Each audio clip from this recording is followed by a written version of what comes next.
All right, haves and have not fans. It's the morning after the uncomfortable pill we had to swallow last night, being the series finale of the haves and the have-nots, Dark Intentions. Now, between a lengthy YouTube live stream, even did an Instagram live last night, and believe it or not, I was shocked at myself. I managed to get my episode review fully recorded and posted to the channel before I went to sleep as well. So I mean, the video itself was close to 50 minutes long. So as you can imagine, I did pretty much over 2 hours of consistent talking about the finale.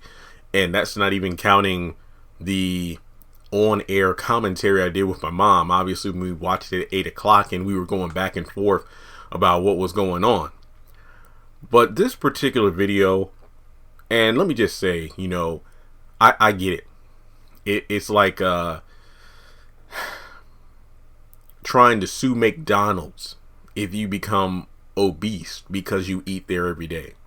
Nobody's making you go to McDonald's. Nobody's making you spend your money every single day to get the breakfast, lunch, and dinner. And then you want to hold them accountable because you're out of shape, you've gained so much weight, you're unhealthy because you ate their food, you just consumed it too much. That's kind of what I'm saying about the Tyler Perry stuff. Like, I put out a tweet last night because of the fact that I was getting and I cannot tell you how crazy the inbox and Twitter, the comment section has been on my videos. I put it out because a lot of people were saying the same thing. Is it worth continuing to invest time and interest into these long-running drama series of Tyler Perry's, like The Oval, and to a certain extent Sisters, if it means we watch them for almost a decade for an inconclusive, lackluster series finale like we got for If Loving You Is Wrong and the Haves and the Have-Nots? And I said this in my review and the lives. If Loving You Is Wrong looked like a masterpiece compared to the Haves and the Have-Nots finale. Because if you wanted to bring back If Loving You Is Wrong, you could. You, in theory, could bring the show back and give it a proper final season, or at least a handful of episodes to wrap things up. The only characters who died were Larry, when he was smothered by Eddie, Randall, who was killed by Marcy, and Eddie's, what's her name? The little girl, Esperanza, and Eddie's daughter. I cannot think of her name right now, but she died.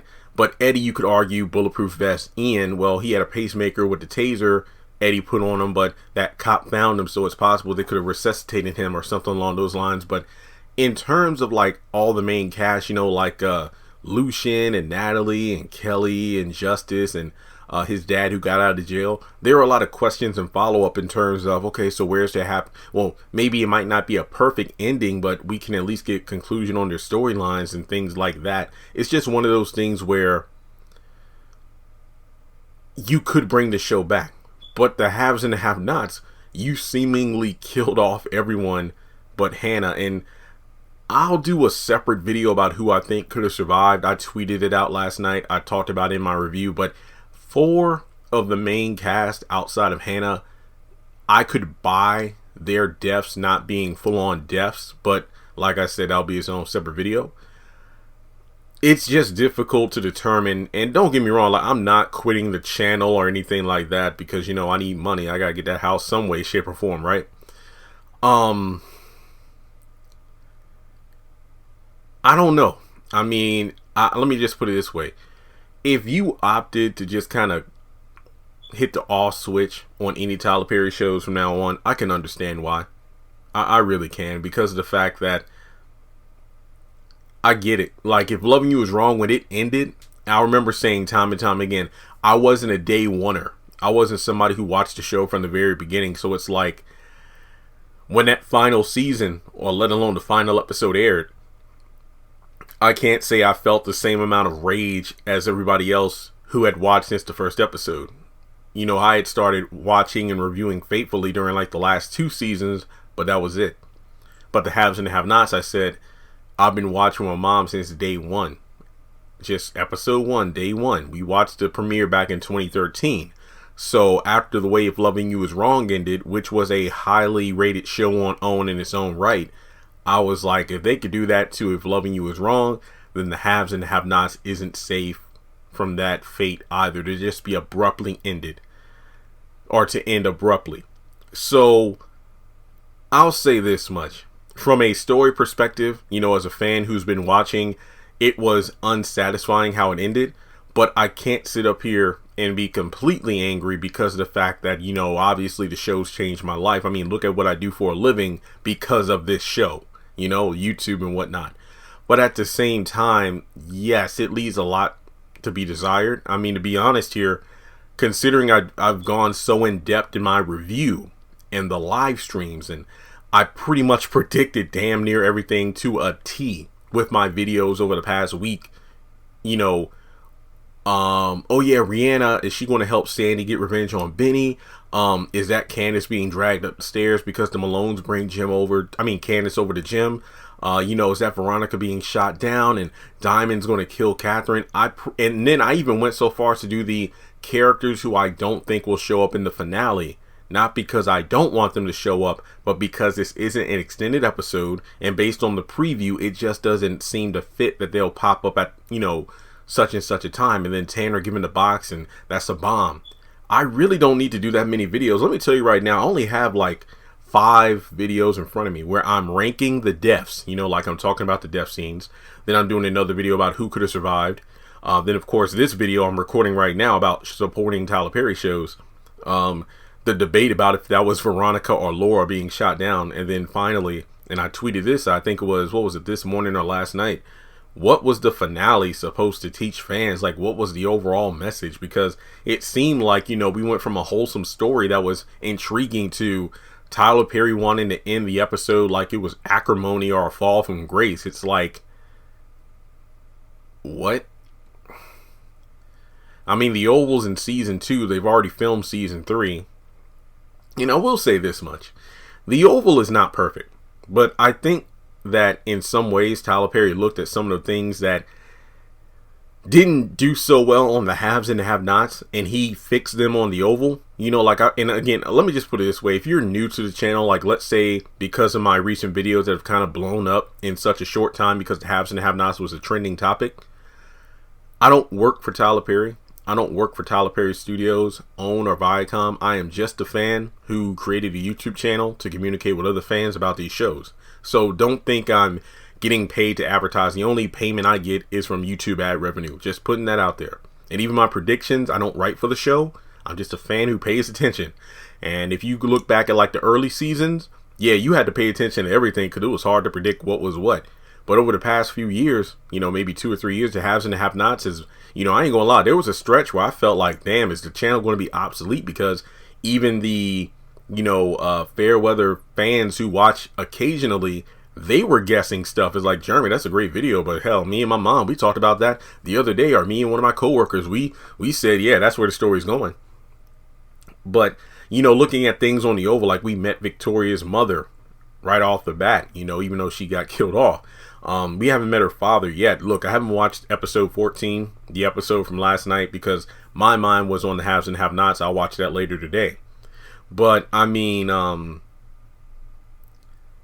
it's a tough sell. Sisters, it's more of a dramedy, but I mean, there have been deaths in that show already, and, attempted murders and whatnot. But I feel like Sisters is a show that's kind of gotten stale quickly because of the fact that it did blow up with the Zatima thing, but when your main character, Andy, has a storyline that's so repetitive and it feels like you have to make her incredibly... how they did, what's his name? Eric on Boy Meets World and Kim on The Parkers when compared to Moesha. And, there are several other examples where a character has to be dumbed down and you're just like, for what? Is it for comedic purpose or what? And Sisters is just sad because you have her as a hotshot attorney who's now a partner at a law firm who won $1 million settlement, got a promotion, and yet she's still unable to detach herself from Gary. Meanwhile, the B tier characters like Zach, and I say B tier because of the fact that they aren't in the opening credits, like Zach And Preston, and hell, even though Fatima just now got in the opening credits, you could still consider her B tier since she's technically not part of the sisters group yet. Their storylines are more intriguing than the main character storyline. So I'm going to be completely honest. If we're looking at both shows, and if it sounds like I'm kind of out of it, it's because yesterday I was working all day, and like I just said, I recorded over 2 hours of consistent content between 2 live streams and a lengthy review. So if my energy isn't like it usually is, I'm not half-assing it. I'm just literally trying to articulate my thoughts properly. I think The Oval will have a longer shelf life than Sisters. I feel like Sisters does have stronger talking points in regards to relatability between the characters. But at the same time, at least The Oval has an intriguing story where it doesn't always feel like it's rinse, wash, and repeat, or wash, rinse, and repeat. I think for The Oval with so many characters, at first I thought it was a detriment, but now it's like it actually works when you have different character combinations. Not to mention, you have Ruthless, which is an extension. Bruh is an extension of Sisters, but they barely touch on that like they should. So, my question to you is, based on how much time and energy and devotion was given into the haves and the have-nots, should we as Tyler Perry fans continue to support his content? I don't know. It's really up to you. It's like I said at the beginning of the video, you really can't blame McDonald's if you eat there all the time and then you get obese. Once you order the food and consume it, it's pretty much up to you. Do you just sit around watching TV, playing games, or do you get up and exercise? The same thing with this Tyler Perry stuff. It's like, people always ask me, what do you watch outside Tyler Perry stuff? Why don't you review this and that? It's like, when I'm done recording, this is work, even though it doesn't feel like work, it's time consuming. I get paid for it. But there are other shows I watch for my leisure. I would love to talk about comic book shows more, but the videos don't do that well and the ad revenue isn't that good. And I'd rather prefer to just kick back and watch other channels do what I do. Just like you all, it's like, wow, I know a lot about the haves and the have-nots like Jeremy does, or The Oval, or Sisters. I have a lot to say, but instead of, doing my own videos on it, let me just kick back and see what see what he has to say. I get the same kind of vibe from like Loki and whatnot, the MCU shows and The Flash. Well, I used to. 150th episode wasn't that bad, but I think for me though, for people, I think the biggest crime that people keep saying is Tyler Perry. See, this finale is proof Tyler needs to get new writers. Guys, he does. I mean, as far as I know, when it comes to like Sisters season 3 and The Oval season 2 and season 3, I think Tyler's still doing that all himself. But when you look at the shows that I've been vouching for, but nobody believes me, House of Pain and Assisted Living, look at both of those seasons so far, new writers and directors, and those shows are a lot better. Seriously, I'm not making that up. I think with the haves and the have-nots, when it comes to these major drama series, I hope Tyler takes a moment to reflect on how badly received the finale was, and decides, okay, the next time I have a major drama series, I want to have more writers and directors. Oh, guess what? The Mabel series on Showtime, All the Queen's Men. I'm not going to lie, I'm still not sure if I want to watch that show, but considering it has a good amount of writers and directors and producers and whatnot that aren't just Tyler Perry, I might give the show a chance because I feel like it's going to have more of a interesting story and dynamic than the one note haves and have-nots. But what makes the ending of the haves and have-nots so sad is that when the show first started, well, obviously the entire duration of the show, but when the show first started, it was all Tyler, and look how good it was. It wasn't until he was doing other projects like adding If Loving You Is Wrong, then Too Close to Home, and other movies and plays, that's when the show began to decline in quality.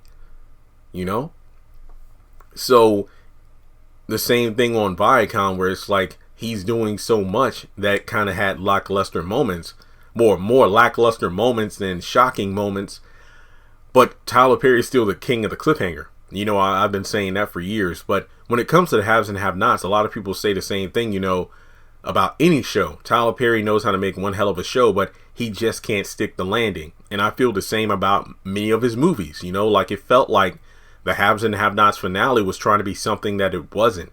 He was going for the shock factor, and after 1 or 2 deaths, I was just like, me and my mom were just kind of looking at each other like, wait, that's it? I mean, we saw it coming, but we were just looking at the clock the entire time thinking, okay, so we got 20 minutes left, so, we're just going to have guns going off here, explosions going off here, then the gym and HAHN fight, and that's it. That's pretty much what we got. So, it's up to you to decide. Like, for now, I'm still going to, talk about the shows, but I could see myself not long from now just shifting gears to something else. Like, if something, kind of blows, no pun intended, like blows up, like let's say the eBay store just continues to grow, or, maybe there's a new hit show that isn't Tyler Perry that I start to give my thoughts on and people love. Like, part of me is like, damn, maybe I should have jumped on the Power book 2, but then again, I never watched the original Power, or the Chai or whatever. I just feel like the haves and the have-nots, the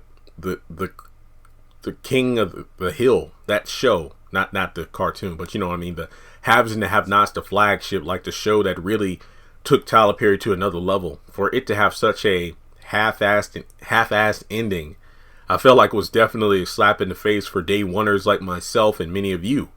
But you just gotta face facts that it's over. Like, I have some ideas of how it could have ended, what a proper epilogue would have looked like. Maybe I'll add it to my video list too, but it was definitely disappointing.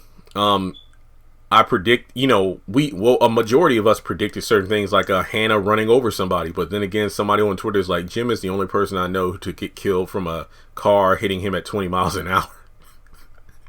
Y'all wrong for that. But I think this is a question we kind of need to just sit with and ask ourselves very thoroughly.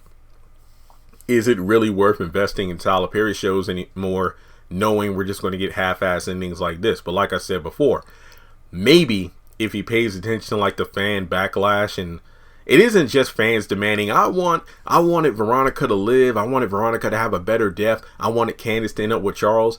I think there's less of that and more fans who are legitimately upset that a show that they spent nearly a decade investing in making #1 had such a pitiful ending like that. Now, don't worry, I will be watching and reviewing, or not necessarily reviewing, but giving commentary on the 2-part reunion we're getting Tuesday and then the following Tuesday. But for now, like I said, I got a small number of have not videos to do. But other than that, I thought I'd be talking about the show for a while, but just based on how the finale played out and how everything was pretty much predicted on my end, I think I might be done talking about the show within the next couple weeks. But we'll have to wait and see. So, with that being said, make sure you take a moment to hit like and subscribe. Hit that bell icon and select all. That way you don't miss out whenever I post content on the channel. Follow me on social media. Links are in the description below. And if you would like to donate to the channel, feel free to do so on PayPal or Cash App.